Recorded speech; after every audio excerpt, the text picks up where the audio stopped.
Mashle magic and muscles के episode 1 की शुरुआत में हम लोग को एक किंगडम दिखाया जाता है। ये जादुई दुनिया है क्योंकि यहाँ पर मैजिक एग्जिस्ट करता है। मैजिक का यूज करके कुछ लोग झाड़ू पर उड़ते हैं और कुछ लोग भारी ऑब्जेक्ट्स को उठाते हैं। यहाँ पर सभी को ही मैजिक आता है। वो मैजिक का यूज करके अपने डेली के काम करते हैं। इस वर्ल्ड में मैजिक की मास्टर ही एक पर्सन के सोशल स्टेटस को डिटरमाइन करती है। लेकिन इस किंगडम के बहुत दूर गहरे जंगल में हमें एक बंदा दिखाया जाता है जो कि काफी वजन का यूज करके एक्सरसाइज कर रहा होता है। वो इतनी तेजी से और ताकतवर तरीके से एक्सरसाइज कर रहा होता है कि वहाँ पर खड़े जानवर भी हैरान हो जाते हैं। और अब ट्रेनिंग खत्म होने के बाद वो बंदा एक क्रीम पफ खाने लगता है जो कि उसके फेवरेट है। और अब अगले सीन में हम लोग को फॉरेस्ट में एक हट दिखाया जाता है। उसमें एक बंदा बैठा होता है जिसका नाम होता है रेग्रो और वो 75 ईयर्स का है जो कि इंसानों से काफी दूर अपने बेटे के साथ इस जंगल में रहता है। तभी अचानक से गेट पर एक बंदा आता है और वो गेट को ही तोड़ देता है। ये देखकर रेग्रो पागल होकर चिल्लाने लगता है। और अब हमें पता लगता है कि गेट को तोड़ने वाला और कोई नहीं बल्कि वही बंदा है जो कि फॉरेस्ट में ट्रेनिंग कर रहा था। इस बंदे का नाम है मैश जो कि रेग्रो का ही बेटा है। रेग्रो वही काफी गुस्से में उसे कहता है तुम कितनी बार दरवाजे को तोड़ोगे। तो मैश कहता है माफ करना, मैं भूल गया था कि इसे पुश करना होता है या पुल करना होता है। माफ कर दो, मैं इसे ठीक कर दूंगा। ऐसा बोलकर मैश अब बाहर की तरफ जाने लगता है लेकिन उसने गेट को टेढ़ा पकड़ रखा होता है जिसकी वजह से बाहर ही नहीं जा पा रहा होता है। ये देखकर रेग्रो वापस पागल हो जाता है। वो उसे कहते हैं अरे बेवकूफी से घुमा लो ना। मैश रेग्रो की बात समझ पाए उससे पहले ही वो दरवाजा ही टूट जाता है। वहीं ये देखकर अब रेग्रो तो कुछ बोल ही नहीं पा रहा होता है। वहीं मैश कहते हैं चिंता मत करो, मैं इसे भी ठीक कर दूंगा। और अब अगले सीन में हम लोग देखते हैं वो लोग अब चाय पी रहे होते हैं। रेग्रो मैश से पूछते हैं क्या तुमने अपनी ट्रेनिंग पूरी कर ली। तो मैश कहते हैं हाँ, लेकिन क्या आप मुझे बता सकते हो कि हमेशा मैं फिजिकल ट्रेनिंग क्यों करता हूँ। इस बात का जवाब रेग्रो मैश को दे नहीं पा रहे होते हैं। वह मन में कहते हैं तुम दूसरे लोगों की तरह नहीं हो, तुम डिफरेंट हो क्योंकि तुम मैजिक का यूज नहीं कर सकते हो। रेग्रो अब मैश से कहते हैं मैं तुम्हें बाद में बताऊंगा। ऐसा बोलकर वहां से चले जाते हैं ये कहकर कि घर का ख्याल रखना और तुम्हें याद देना जब तक मैं वापस ना आ जाऊं तुम सिटी में बिल्कुल भी नहीं जाओगे। जिस पर मैश कहते हैं ठीक है मैं नहीं जाऊंगा। ऐसा सुनकर उसके फादर वहां से चले जाते हैं। तभी मैश एक पर्चा निकालता है जिसके ऊपर क्रीम पफ की सेल लिखी होती है। और अब अगले सीन में हम लोग मैश को देखते हैं जो कि एक कोट डालकर दौड़कर सिटी की तरफ जा रहा होता है। वो अब अपने मन में अपने फादर से माफी मांगकर कहता है मुझे क्रीम पफ खरीदने हैं। और अब अगले सीन में हम लोग देखते हैं मैश सिटी में आ जाता है और अब वो क्रीम पफ की दुकान के सामने आकर काफी ज्यादा एक्साइटेड हो जाता है कि उसके हाथ में जो कॉइन होते हैं वो उन्हीं को कुचल देता है। जिसके बाद वो शॉप पर उन्हीं कॉइन्स को देखकर अपना ऑर्डर देता है। शॉपकीपर ये देखकर काफी हैरान होता है कि कॉइन तो मुड़े हुए हैं। तो मैश कहता है माफ करना, मैं थोड़ा एक्साइटेड हो गया था। और अब वो उन्हीं कॉइन्स को उठाकर अपने हाथ से ठीक कर देता है और अब मैश उन कॉइन्स को शॉपकीपर को दे देता है। ये देखकर शॉपकीपर काफी ज्यादा हैरान होता है कि कैसे कोई पर्सन कॉइन को इस तरीके से मोड़ सकता है और वापस से ठीक कर सकता है। तभी अचानक से काफी तेज हवा चलती है जिसकी वजह से मैश के ऊपर का कोट हट जाता है और वहाँ पर खड़े सभी लोग काफी डरते हैं। वो मैश की तरफ देखकर कहने लगते हैं इसके चेहरे पर तो वो निशान है ही नहीं। वहीं पर मैश काफी कंफ्यूज होता है और अब वो अपना ऑर्डर लेकर वहाँ से चला जाता है। और अब अगले सीन में हम लोग को एक बंदे का ऑफिस दिखाया जाता है जहाँ पर एक बंदा बैठकर न्यूज़पेपर पढ़ रहा होता है। वो पढ़ता है कि ईस्टर्न मैजिक एकेडमी में राइन नाम के बंदे को डिवाइन विजनरी नाम का टाइटल मिला है। ये टाइटल उन्हें मिलता है जो कि टॉप करते हैं। तभी हमें एक और बंदे को दिखाया जाता है जिसको उसी बंदे ने बांध कर रख रखा है क्योंकि इस बंदे ने सिर्फ एक छोटी सी चीज चुराई है। तभी वो बंदा उठकर उसी चोर को मारने आ रहा होता है। तभी अचानक से फोन बजने लगता है जिसकी वजह से वो बंदा जाकर फोन उठाता है। फोन पर उसे रिपोर्ट मिलती है कि सिटी में एक ऐसा बंदा आया है जिसके चेहरे पर मार्क नहीं है। जिसके वापस हमें सिटी का सीन दिखाया जाता है जहाँ पर सभी लोग मैश को ही देख रहे होते हैं। वही मैश आराम से क्रीम पफ खाता चल ही रहा होता है। तभी अचानक से वो किसी बंदे से टकरा जाता है और जिससे मैश टकराता है वो एक पुलिस ऑफिसर होता है। टकराने की वजह से मैश की क्रीम पफ की क्रीम उस ऑफिसर के कपड़ों पर लग जाती है। ऊपर से वो ऑफिसर काफी ड्रंक होता है। वो गुस्से में मैश की क्रीम पफ को ही दूर फेंक देता है। वो मैश से ही कुछ उल्टा सीधा कहने लगता है। तो ये मैश अचानक से उसकी यूनिफॉर्म को पकड़कर खींच देता है जिसकी वजह से पूरी फट जाती है। और अब मैश कहता है मैं इसे धोकर आपको वापस दे दूंगा। ये सुनकर वो ऑफिसर गुस्सा हो जाता है। वो उसे कहता है तुमने ये क्या किया।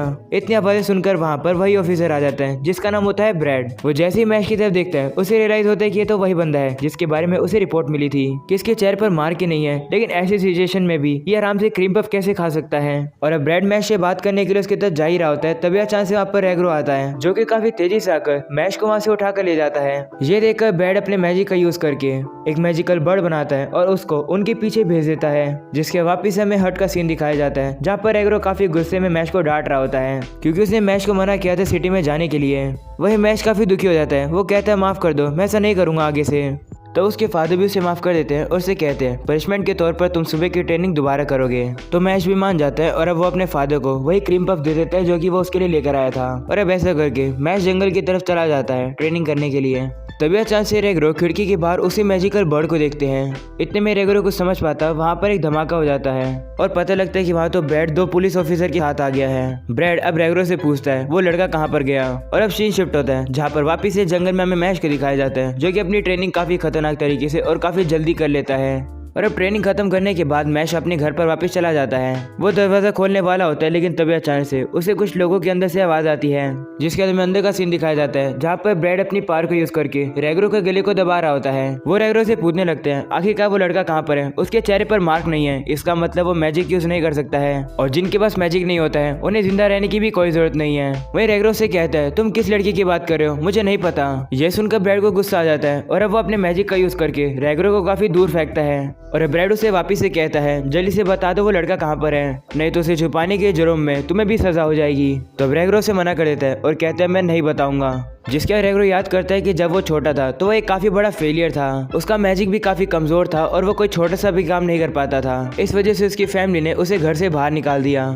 रेगरो जब बड़ा होकर जॉब करने लगता था तो वो वहाँ पर भी काफी गलतियां करता था। वो अपनी पूरी जिंदगी में लोगों से माफी मांगता रहता था। बड़ा होने के बाद भी कुछ चेंज नहीं हुआ, सभी लोग उसको हेट करते थे। रेगरो इतना सब कुछ सहन नहीं कर पा रहा था, इसलिए वो डिसाइड करता है कि वो अपनी लाइफ को खत्म कर देगा। काफी ऊपर से छलांग लगाकर वो कूदने वाला होता है लेकिन तभी अचानक से उसे एक बच्चे की रोने की आवाज आती है। तो अब वो उस बच्चे के पास जाता है और काफी ज्यादा हैरान हो जाता है ये देखकर कि उसके ऊपर कोई भी मार्क नहीं है। रेगरो अब उसे उठाता है और उसे रियलाइज हो जाता है कि इसके पेरेंट्स ने इसे ऐसे इसलिए छोड़ दिया होगा क्योंकि इसके पास कोई भी मैजिक नहीं है और इसके ऊपर मार्क भी नहीं है। वहीं वो बच्चा जो कि मैश है वो हंसने लगता है। ये देखकर रेगरो डिसाइड करता है कि वो हमेशा इस बच्चे का ख्याल रखेगा। सीना पेजेंट आता है। रेगरो कहने लगता है कि क्या हुआ अगर मैश मेरा ब्लड रिलेटेड बेटा नहीं है तो मैं हमेशा उसका फादर रहूंगा। तभी उसे रियलाइज हो जाता है कि मैश बाहर खड़ा है और अब रेगरो काफी तेजी से चिल्लाकर मैश को वहां से भागने के लिए कहता है। ये देखकर ब्रैड समझ जाता है कि मैश यही कहीं आसपास है और अब अपने साथी से कहता है जाओ जल्दी से जाकर उसे ढूंढो। वहीं अब ब्रैड रेगरो को काफी जोर जोर से लाते मारने लगता है लेकिन रेगरो अब भी नहीं मान रहा होता है। वो मैश से फिर से कहता है भाग जाओ जल्दी से मैश यहाँ से। ये देखकर ब्रैड का दिमाग खराब हो जाता है और अब अपने मैजिक का यूज करके रेगरो को खत्म करने वाला होता है। इतने में ही मैश दरवाजा तोड़कर अंदर आ जाता है और अब वो एक ऑफिसर को मुक्का मारता है जिसकी वजह से वो ऑफिसर दीवार तोड़कर बाहर जाकर गिरता है। ये देखकर टेरी गुस्से में आकर मैश को रोकने लगता है लेकिन मैश वापिस से उसकी यूनिफॉर्म को फाड़ देता है और अब मैश उसके गाल पर काफी ज्यादा थप्पड़ मारने लगता है और अब टेरी भी काफी दूर जाकर गिरता है। ये सब देखकर रेगरो मैश से पूछते हैं तुम भागे क्यों नहीं, जिस पर मैश कहते हैं क्योंकि आप मेरी फैमिली हो और आपको छोड़कर मैं अकेला नहीं जा सकता हूँ। और अब मैश ब्रैड से कहता है तुमने जो किया उसके लिए मैं तुम्हें कभी माफ नहीं करूंगा। ये सुनकर ब्रैड हंसने लगता है और उसे कहता है तुम तो मैजिक भी यूज नहीं कर सकते हो, तुम मुझे हराओगे कैसे। ये देखकर टेरी कहता है मैश तो गया क्योंकि Brad bureau of magic security force में था और वो बहुत ज्यादा स्ट्रॉन्ग है। वहीं पर अब ब्रैड मैश को हराने के लिए अपनी सबसे पावरफुल स्पेल का यूज करता है। इसी स्पेल का यूज करके ब्रैड ने एक बार एक काफी पावरफुल ड्रैगन को हराया था जिसके बाद हम लोग देखते हैं ब्रैड उस स्पेल को मैश के ऊपर छोड़ देता है और अब वहाँ पर एक ब्लास्ट हो जाता है जिसकी वजह से वहाँ काफी धुआं हो जाता है। धुआं हटने के बाद ब्रैड काफी ज्यादा हैरान हो जाता है ये देखकर कि मैश को तो कुछ भी नहीं हुआ है। तो ब्रैड को पता लग जाता है कि मैश ने उस स्पेल को रोकने के लिए उस स्पेल पर एक हल्का सा थप्पड़ मार कर ही उसे रोक दिया। ये देखकर ब्रैड को भी कुछ समझ नहीं आता है और वो वापिस से काफी ज्यादा हमले करता है। वही मैश तो उन्हें काफी इजीली रोकने लगता है और कुछ के साथ तो खेलने भी लगता है। ये देखकर ब्रैड की तो हवा टाइट ही हो जाती है। तभी अचानक से मैश एक छड़ी को उठा लेता है। ये देखकर ब्रैड शॉक हो जाता है और कहते हैं क्या ये मैजिक का यूज कर सकता है। और अब वो बचने के लिए अपने सामने एक काफी पावरफुल शील्ड लगा लेता है। वही मैश काफी तेजी से उस स्टिक को पकड़कर ब्रैड की तरफ फेंक देता है। वो स्टिक इतनी तेजी से आती है कि ब्रैड की शील्ड टूट जाती है और उसके चेहरे पर भी एक खरोच लग जाती है। इस बात से ब्रैड सदमे में रहता है। वो कहने लगता है मैंने कभी भी किसी को मैजिक स्टिक का यूज ऐसे करते हुए नहीं देखा। जिसके अब मैश उसे कहते हैं अगर तुमने मेरी फैमिली को वापिस से परेशान किया तो मैं तुम्हें मार दूंगा। वहीं पर मैश की इतनी ज्यादा पावर देखकर रेगरो तो काफी ज्यादा शौक रहता है। उसे भी नहीं पता कि मैश के पास सिर्फ ट्रेनिंग करने से इतनी फिजिकल पावर कैसे आ गई। तभी ऐसा से ब्रैड हंसने लगता है। वो मैश से कहते हैं चलो एक डील करते हैं, अगर तुम चाहते हो कि मैं तुम्हें और तुम्हारे फादर को छोड़ दूं तो मेरा एक काम पूरा करो। साल में एक बार हमारी कंट्री में एक एक्सेप्शनल स्टूडेंट को चुना जाता है और उसे डिवाइन विजनरी का टाइटल मिलता है और मैं चाहता हूँ कि तुम एकेडमी में एनरोल होकर ये टाइटल हासिल करो। ये टाइटल मिलने का मतलब है कि गॉड तुम्हें एक्सेप्ट करते हैं और सारी सोसाइटी को भी तुम्हें एक्सेप्ट करना पड़ेगा। चिंता मत करो, मैं भी तुम्हें सपोर्ट करूंगा, मुझे तो सिर्फ इस टाइटल से जो पैसा मिलेगा वो चाहिए बस। ये सुनकर रेगरो मैश से कहते हैं इसकी बात मत सुनो, ये दुश्मन है हमारा। तो ब्रैड उनसे कहता है ये तुम्हारी चॉइस है कि तुम्हें ये डील एक्सेप्ट करनी है या फिर नहीं। अगर तुम मना करते हो तो पूरी जिंदगी भर हम लोग तुम्हारा पीछा करते रहेंगे। अब तुम्हारे ऊपर डिपेंड है, तुम्हें छुप छुप कर जीना है या फिर टाइटल को एक्सेप्ट करना है जिसके से सभी लोग तुम्हें एक्सेप्ट कर लेंगे। तो मैश कहते हैं ठीक है, मैं तुम्हारी डील को एक्सेप्ट करता हूँ। ये सुनकर एग्रो मैश से कहता है क्या तुम पागल हो, वो एक मैजिक स्कूल है। जिस पर मैश कहते हैं कोई बात नहीं, मैं सबको संभाल लूंगा और वैसे भी मैं ये चाहता हूँ कि हम लोग काफी पीसफुली रहे। ये सुनकर एग्रो रोने लगता है, वो कहता है मैश कितना अच्छा बच्चा है। और अब अगले सीन में हम लोग देखते हैं मैश उस अकेडमी की तरफ जाने लगता है जहाँ पर मैश कहता है अपने फादर के साथ पीसफुली रहने के लिए मैं कुछ भी करूंगा और ऐसा करने के लिए मैं अपने हाथ का यूज करूंगा।